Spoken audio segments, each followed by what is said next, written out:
Company की manager जिसे मामूली सफाई कर्मचारी समझकर बदनाम कर रही थी, वह उसी कंपनी का असली मालिक था, जो अमेरिका से अपनी पढ़ाई पूरी करके 2 दिन पहले ही भारत आया था। तो कबीर, पढ़ाई पूरी हो गई? जी पापा। तो फिर कल से कंपनी संभालो, तुम्हारी कुर्सी तैयार है। और अब शादी भी कर लो बेटा। अभी इतनी जल्दी क्या है माँ? जल्दी नहीं है बेटा, लेकिन बड़े बड़े खानदानों से रिश्ते आ रहे हैं। बस तुम्हारी हाँ चाहिए। मुझे अमीर घर की लड़की नहीं चाहिए माँ। अमीर लड़की नहीं चाहिए तो फिर कैसी? मुझे वो चाहिए पापा जो मुझसे प्यार करे, मेरे इन पैसों या इस आलीशान महल से नहीं। बेटा, इस मतलबी दुनिया में ऐसी लड़की ढूंढना नामुमकिन है। तो मैं ढूंढूंगा पापा, पर एक शर्त पर। कैसी शर्त? मैं कल कंपनी जाऊंगा, लेकिन मालिक बनकर नहीं, एक साधारण चपरासी बनकर जाऊंगा। ये क्या पागलपन है कबीर? अगर किसी ने अपमान कर दिया तो? जो इंसान अंदर से मजबूत हो माँ, उसे अपमान का डर नहीं होता। मैं देखना चाहता हूं कि लोग बिना मल्होत्रा सरनेम के मुझसे कैसा बर्ताव करते हैं, जैसा मेरे बेटे को अच्छा लगे। संगीत, मल्होत्रा इंडस्ट्रीज की ऊंची कांच की इमारत ऊपर से जितनी भव्य थी, अंदर उतनी ही गंदी राजनीति चल रही थी। और इसकी केंद्र थी सान्या कपूर, कंपनी की ऑपरेशंस मैनेजर, बेहद खूबसूरत लेकिन उतनी ही घमंडी। वह छोटे कर्मचारियों को इंसान ही नहीं समझती थी। इस वक्त केबिन में उसके साथ फाइनेंस हेड विक्रम अरोड़ा बैठा था। टेबल पर नोटों से भरा बैग था। मैडम, इस महीने का फर्जी बिल क्लियर हो गया है। कितना है? पूरे 2 करोड़। परफेक्ट। जब तक वो बुढ़ा चेयरमैन घर पर है और उसका बेटा विदेश में ऐश कर रहा है, तब तक यहाँ का असली बॉस मैं ही हूँ। अरे Sanya, Sanya, I heard the owner son Kabir is back. He will take charge soon. मतलब मालिक का बेटा कबीर वापस आ गया है, जल्द ही चार्ज लेगा। आने दो उसे। मैंने उसे देखा नहीं है, पर फर्क नहीं पड़ता। मतलब अपनी खूबसूरती से उसे ऐसा फंसाऊंगी कि वो मुझसे शादी करने पर मजबूर हो जाएगा। एक बार मैं इस कंपनी की मालकिन बन गई, हम फिर यह करोड़ों का घोटाला हमेशा के लिए छिप जाएगा। हम जीत गए। हंसी। यकीन नहीं हो रहा। We nailed it. हंसी। अगली सुबह कंपनी के बाहर चपरासी और हेल्पर्स की भर्ती के लिए बहुत लंबी लाइन लगी थी। साधारण कपड़े, पैरों में चप्पल और कंधे पर कपड़े का थैला लटकाए कबीर भी उसी लाइन में खड़ा था। रिकॉर्ड में उसने अपना नाम कबीर शर्मा लिखवाया था। तभी लाइन में खड़े कबीर के पास एचआर डिपार्टमेंट का एक दलाल आकर चुपके से खड़ा हो गया। सुन भाई, नौकरी पक्की चाहिए क्या? हाँ भाई, बहुत जरूरत है। फॉर्म तो जमा कर दिया है। फॉर्म वॉर्म से यहाँ कुछ नहीं होता। सीधे बोलना, 2,000 रुपये लगेंगे। ये पैसा सीधे ऊपर बड़े साहबों तक जाता है। दोगे तो नाम लिस्ट में आएगा, नहीं तो घर जाओ। कबीर मन ही मन मुस्कुराया कि कंपनी की शुरुआत ही इतनी भ्रष्ट है। उसने जेब से 0 रुपये निकाले और दलाल के हाथ में दे दिए। कबीर ने यह पैसे नौकरी खरीदने के लिए नहीं, बल्कि इस बात का पक्का सबूत जानने के लिए दिए थे कि दफ्तर में रिश्वत कौन कौन ले रहा है। ठीक 1 घंटे बाद कबीर को चपरासी की नीली यूनिफॉर्म मिल गई और वह दफ्तर के अंदर आ गया। तभी गलियारे में सैंडलों की खटखट गूंजी। ऑपरेशंस मैनेजर सान्या कपूर सजद कर आ रही थी। उसे देखते ही सारे कर्मचारी कंप्यूटर छोड़कर सीधे खड़े हो गए। सान्या की नजर कबीर की नीली यूनिफॉर्म पर पड़ी। ए नए चपरासी, जरा इधर तो आना। जी मैडम। यहां खड़े होकर मुंह क्या देख रहे हो? जाओ मेरे कैबिन में ब्लैक कॉफी लाओ। 2 मिनट में। लेट हुआ तो पहले ही दिन नौकरी से लात मारकर बाहर निकाल दूंगी। जी अभी लाता हूं। गहरी सांस लेने की आवाज। कबीर कैंटीन से ट्रे में सान्या की कड़वी ब्लैक कॉफी लेकर धीरे धीरे उसके केबिन की तरफ बढ़ा। सान्या का केबिन कांच का था, लेकिन उसका भारी दरवाजा हल्का सा खुला हुआ था। जैसे ही कबीर दरवाजे के पास पहुंचा, अंदर से आती आवाजों को सुनकर उसके कदम वहीं ठिठक गए। केबिन के अंदर सान्या और finance head Vikram Arora table पर कुछ गोपनीय फाइलें खोले बैठे थे। कबीर केबिन के बाहर ही दीवार से सटकर छुपके से खड़ा हो गया। मैडम, जो पिछले महीने 3 करोड़ का फर्जी बिल पास कराया था, उसका वेंडर अब ज्यादा पैसों की मांग कर रहा है। उसकी इतनी हिम्मत! बोल दो उसे, जितना दिया है उसी में चुप रहे। अगर उसने मुंह खोला तो इस कंपनी में उसकी वेंडरशिप खत्म करवा दूंगी। लेकिन मैडम, अगर यह बात ऊपर बोर्ड मेंबर्स या नए मालिक राजेश मल्होत्रा तक पहुंच गई तो? हे, अरे कौन राजेश मल्होत्रा? वो बुढ़ा चेयरमैन अब किसी काम का नहीं रहा और उसका बेटा विदेश में ऐश करके अभी आया है। जब तक वो यहां आएगा, तब तक हम सब साफ कर चुके होंगे। इस पूरे घोटाले की भनक किसी को नहीं लगनी चाहिए। बाहर खड़े कबीर की आंखें छोटी हो गईं। उसे पहले ही दिन अपनी कंपनी के सबसे बड़े घपले का सुराग मिल चुका था।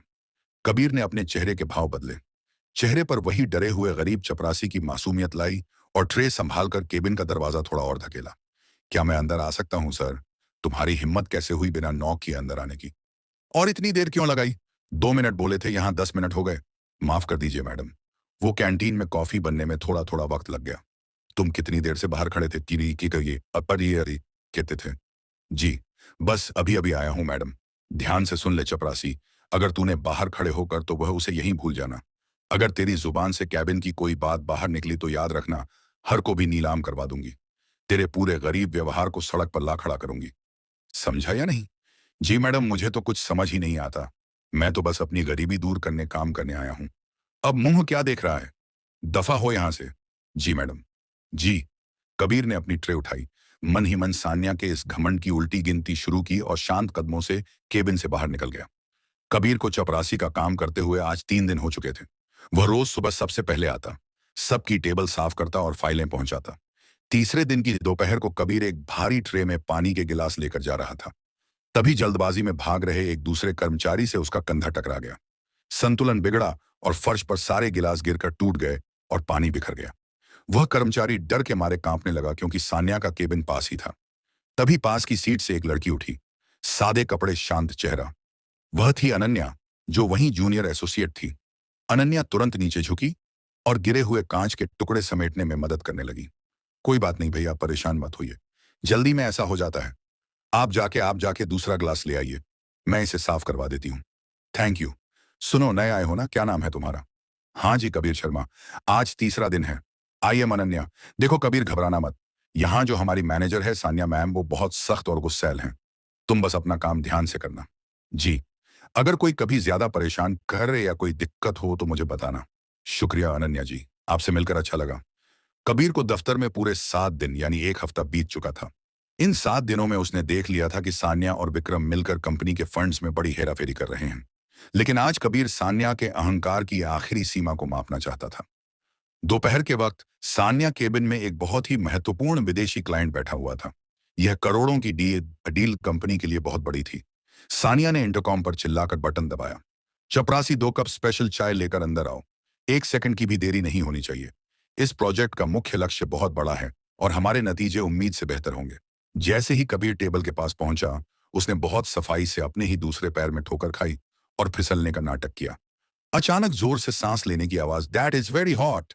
ओह dear, are you on right? I am so sorry ma'am, the files are completely ruined। You bloody idiot. अंधे हो क्या? दिखाई नहीं देता? सॉरी मैडम, वो अचानक पैर फिसल गया। मैं अभी साफ कर देता हूँ। बचा दे। साफ करेगा तू? तेरी औकात है इसे साफ करने की? जानती हूं तूने यह जानबूझकर किया है। क्लाइंट भी अपनी सीट से उठ खड़ा हुआ और असहज होकर देखने लगा। सान्या का पारा 7वें आसमान पर पहुंच चुका था। उसने कबीर को बाजू से पकड़ा और धक्का देते हुए केबिन से बाहर खींच लाई। अब वे दोनों पूरे ऑफिस के बीचों बीच खड़े थे। दफ्तर के सारे कर्मचारी काम छोड़कर इस ड्रामे को देखने के लिए खड़े हो गए। सब देखो इस जाहिल को। मल्होत्रा इंडस्ट्रीज को सड़क की दुकान समझ रखा है इसने। कहां कहां से ऐसे भिखारियों को भर्ती कर लेते हो। मैडम, गलती हुई है, मैं मान रहा हूं, पर आप इस तरह बात नहीं कर सकती। क्या कहा? मैं बात नहीं कर सकती? 1-2 कौड़ी का चपरासी अब मुझे सिखाएगा कि मुझे कैसे बात करनी चाहिए। चपरासी हूं मैडम, गुलाम नहीं। इज्जत से बात कीजिए। कबीर का यह पलटकर जवाब देना सान्या के अहंकार पर सबसे बड़ी चोट थी। पूरे दफ्तर के सामने एक चपरासी उससे जुबान लड़ा रहा था। यह बात उसके बर्दाश्त के बाहर थी।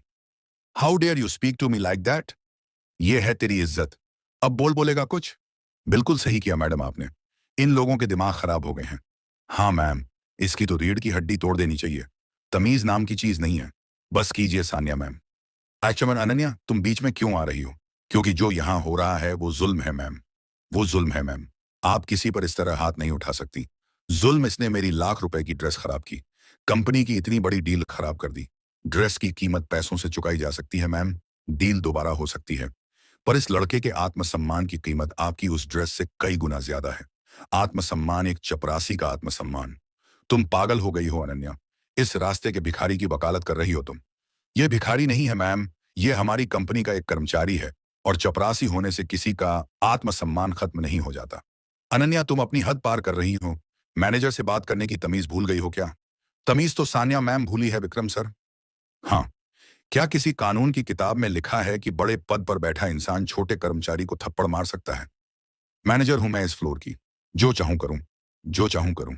आप मैनेजर हैं मैम, भगवान नहीं, और यह दफ्तर है, आपका कोई पर्सनल गुलाम खाना नहीं। शट अब अनन्या, बस बहुत हुआ। अगर तुम्हें इस चपरासी से इतनी ही हमदर्दी है तो सुनो कभी।